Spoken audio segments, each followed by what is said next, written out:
how do you help administrators kind of understand this approach if they haven't seen an integration of computational thinking or computer science in terms of if it looks messy and they're used to like desks in rows and everybody quietly working on the exact same thing, how do you discuss this with an administrator who's just not used to that messy way of learning?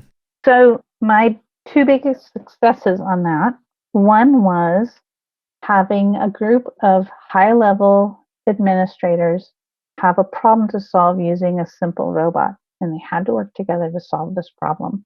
I stepped back and took notes on things they were saying to each other.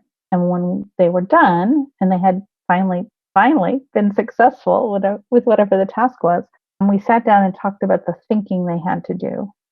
And I started on this whiteboard, and they started with like, oh yeah, we had to do angle, we had to estimate whatever this, and then I shared some of the things I had written down, which was collaboration words and cooperation words and encouraging words, and when it got quiet and they were all stumped and what happened next. And pretty soon we had filled this whole whiteboard. Yep. And they got it because they could see on the wall the things that the children would be doing that they valued beyond the technology piece. So I think that's part of it. I think the other thing that helps sometimes is for administrators and teachers to have time to share their fears, and so that those can be put back into context, and to also share where they feel a need. So I was working with a private school who had a specific kind of focus. They were private school because of this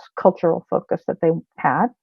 And so my examples needed to make sure to leverage what was important to them, what they don't want to lose. And by using that as the basis, the leap forward was a much bigger leap than if I had just focused on the tech. So like everything else, if it's something important to you, then you're more able to integrate it into what's going on.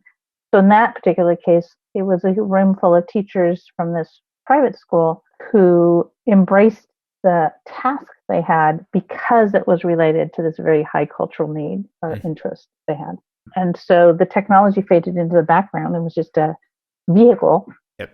literally and figuratively, for carrying forward the cultural mission. Yeah.